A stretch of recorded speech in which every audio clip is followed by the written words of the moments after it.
You are listening to the Tiny Vet Podcast. I am Dr. Nicole Sue, and I am joined by my fiance.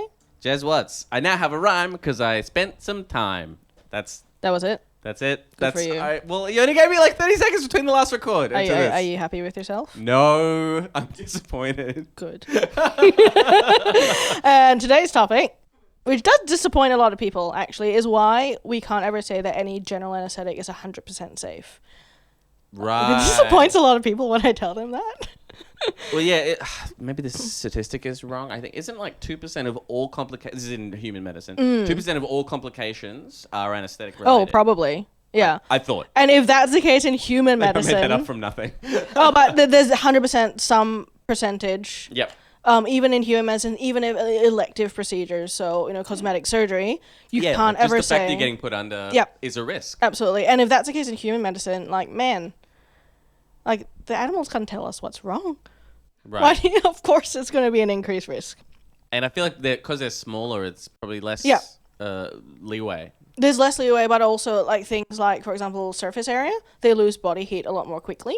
Okay. So one thing that we're always battling is hypothermia. Like some of them wake up and even though you've made all those changes and you try to make sure that they keep the heat in, they wake up and you're like, oh, your temperature is 35 degrees. Let's start active warming, even though you've done all of that. Right. So it's just a constant battle because of their size. So we can't guarantee anything. Mm-hmm. Even with any procedure, what I normally say is there is a very good chance of this outcome or that outcome, but you're never going to hear us say, yes, definitely. You're never going to hear us say, we guarantee this. Right. And a lot of people go, oh, well, a mechanic can guarantee that. And I actually... Do they say that? Yeah, they do. And I'm just like, okay, so I'm not a mechanic. Get your mechanic to fix this animal. Yeah, but I actually recently read a really good analogy. Right. And you're like, yeah, okay, it's kind of like being a car mechanic, but you got to do it all when the car is running. Yeah, I heard that. That's about heart surgeons. Yeah. And it's like, oh, that's actually such a good analogy. Mm-hmm. And also... compounding that, there's some sort of uncontrollable force at the wheels and the pedals. Right. And because there's always going to be some measure of biological function that you can't control. It's just you got to accept it. There's going to be some things that are out of your control. And it's the same in human medicine as well. Like any surgeon that's going to be like, oh yeah, you'll be absolutely fine. They shouldn't really be saying that. I don't know. My vasectomy guy was like, this is going to be fine. Yeah, but 100% probably not. Like most likely, you'll be fine. Sure. Yep. I mean, and plus I didn't get put out or anything. Yeah, you just had a local. Also, for pets, you don't have self-reporting. So right. I think that's such a big thing and such a big reason why human medicine, the risk is less. Because the person can go, hey, I'm getting a shooting pain in my left arm. Is that supposed to happen? Mm-hmm. Whereas a pet gets a shooting pain in their left arm, they might limp or they might do nothing. Well, right, yeah. Especially if you have like a prey species. Yeah, absolutely. Like rabbits or guinea pigs or whatever. They might just do nothing. And their default is to conceal freeze pain. And, So how would you know? Yeah, absolutely. Yeah. So without that self-reporting, absolutely, there's going to be stuff that we miss, and not because we've done anything wrong, but because we can't speak to them. Just tricky. There's also a thing, I think just because you're a rabbit vet, obviously I get exposed to this, but I think as well there's way less research about... So much less. The specific problems, drug interactions, blah, blah, blah, in XYZ species. Absolutely. One thing... So it means there's a lot more guesswork, hey? 100%. Like from your guys. And the thing is, a lot of information for, let's say, rare conditions or weird procedures, I actually get it from lab animal work. So... Well, that makes a lot of sense. Yeah, because if you use rabbits as a model for, human tracheal collapse or something... Yeah, absolutely. And it tells us, yes, what's the short-term outcomes. We don't know what the long-term outcome is. So we don't know what, the long-term, lifespan or quality of life is. So we are 100% missing a lot of information. Right. And there's always going to be some measure of something that we can't control. Sure. We can't control a lot of the animal's home life. We can't control the genetics. Right. And down to... Oh, yeah, so many dogs super inbred and then big problems. Yeah. Absolutely. Yeah. So, and there's literally nothing we can do. Well, how are you going to correct something that's just genetically true for that animal? Yeah. So our risks are absolutely going to be higher.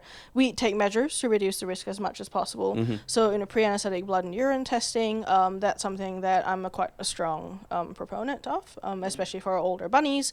So at my clinic, we do a lot of surgeries on older rabbits, so about 5 years or so, and I'm pretty strict about that, getting that, because absolutely we've caught things that weren't apparent on the surface, but probably would have become apparent once they were under anesthetic. Right. So it's a really important way for us to mitigate that risk. Pre-anesthetic physical exams, that's why we won't operate on an animal that we actually haven't seen before for the consultation. That makes a lot of sense. Yeah. So it's not that, you got to assess your specific risk with that animal. Yeah, absolutely. And you want to put your hands on it, There's stuff that... Or lips, because you kiss all your animals. Oh, that's pretty good. But there's stuff that, even if another vet's done an exam and they've given you your report, there's still going to be things that, you want to feel with your hands. And also, okay, let's say the other vet saw them 2 weeks ago. Things can change in 2 weeks. Absolutely, right. It is very important for us to get that exam in. And also the relationship between the vet, the owner, and the patient. That's actually a really important relationship that we need to establish before doing something that, in the very, very, very worst case scenario could end in death. Yeah, we need to make sure that, I need to make sure that I've spoken to the owner. I need to make sure that I have spoken to the owner about what I found with the pet. Right. Before we cut them open. And another thing that I think a lot of people don't know as well, we don't actually know how a lot of general anesthetics work. You mean everyone doesn't know, or just vets don't know? Oh, everyone. Really? Yeah. So that's somewhat terrifying. Well, to me, yeah, but if you think about it, so general anesthetics primarily work on the brain. Yeah. Our understanding of the brain is so much more limited than in other organs as well. So there are actually a few anesthetics where you're like, yeah, look, we know it works. We don't really know how though. Yeah. But sure. you give the thing, they go to sleep. Yeah, I think that's definitely true with like a lot of therapeutic psychological medication. Yeah. Absolutely. Where I think most of those it's just like it's trial and error. Here's a thing seems to help depression. We don't know why. Like let's they just put it through a bunch of tests and they're like, okay, it seems safe, mostly works. Here you go. Yeah, and we've got the mechanism is often very fuzzy. Yeah, and we've got such limited control over that organ anyway. Right. When you're awake, so it's we've got roundabout ways of doing things. So let's say controlling blood pressure, controlling heart, right? Right. But our ways aren't necessarily going through the brain center of control for that. We've got to do it in a roundabout way, like vasopressors, making your peripheral veins constrict so that it supports your blood pressure. Right. Giving IV fluids in the event of blood loss. So yes, we're still dealing with those things, but we can't actually deal with it from the brain center of command. Right. So all general anesthetics and all treatments are risk-benefit analysis. Okay. We look at the risk and we look at the potential benefit and we go, yes, let's do this. Sure. Yeah. Sometimes when an animal comes in, that is, in a real bad way, you're like, this surgery actually is not worth doing. Yeah, absolutely. What's the worst thing that's going to happen? Death. We're going to have to do it anyway. Because it's going to be a bad way to go. Yeah, absolutely. Yeah, sure. So it's always this analysis that we're doing with everything, and thankfully most surgeries, the anesthetic risk is very acceptable and very low. Right. But there's always going to be that 0.5%, 1%, and it sucks. That's how you want to end this one? Really? Yeah. It just made me very sad very quickly. Yeah. Oh, it sucks, man.